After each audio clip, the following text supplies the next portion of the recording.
I was told to do a little speech before I open this envelope, and I've endeavoured to make sure that it's not a long speech because I know everyone will be like, "Shut up, get to the opening."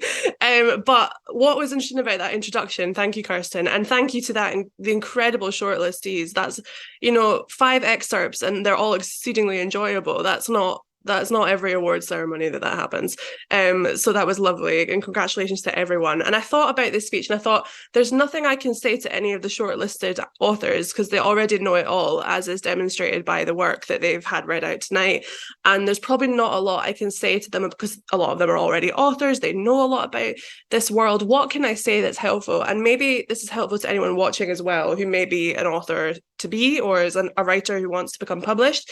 I thought about awards and hearing Kirsten give that introduction. Yes, winning the Waterston's Prize is lovely. Winning the Blue Peter Award was lovely.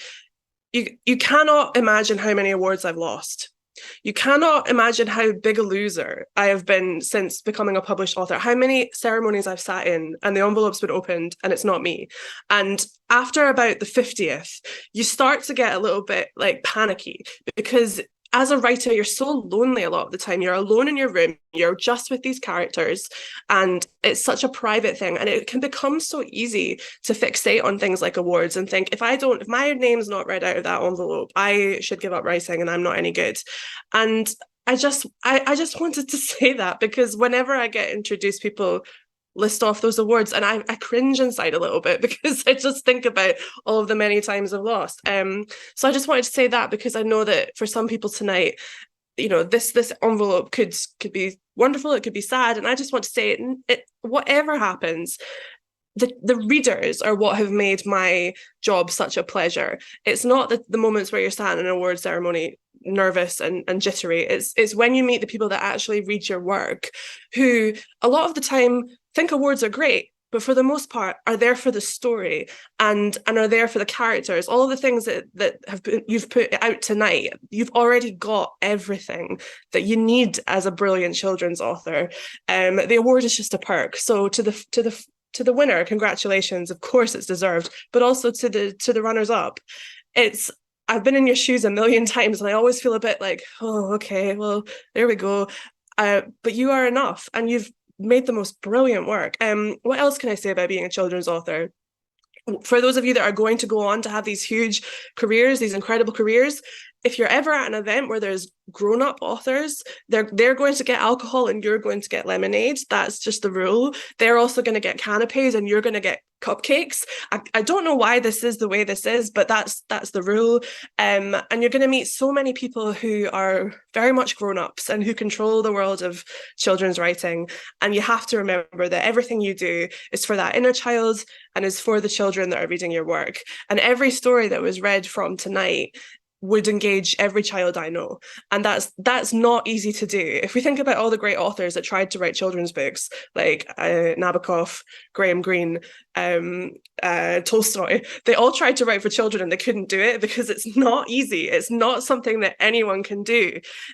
So you have to write for yourself and you have to write for young people and not worry so much about the people who don't think that you're old enough to have a glass of wine at an award show. And finally, I want to say that as a Scottish author, it's so great to be here tonight to talk about great Scottish writing. And I got thinking about what is Scottish writing, because for me, being Scottish, it's the default for me. But it wasn't until A Kind of Spark and Like a Charm, my third book, were getting sent to America for copy edits, that I realised how not the default a lot of people think we are. And words like dreich and sleeket and bairn and my Like a Charm is about a neurodivergent witch who can see magical creatures. There's words like keys and selkie and kelpie, and the Americans were highlighting them all and going, what is this? Can you please write in the text how we pronounce these words?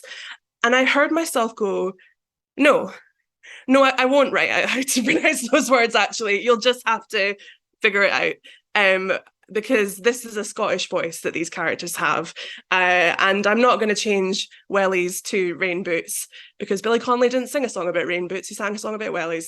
And I'm not going to change football to soccer, and because I would lose my life, my family would never forgive me. So keeping your voice as a writer is also so important.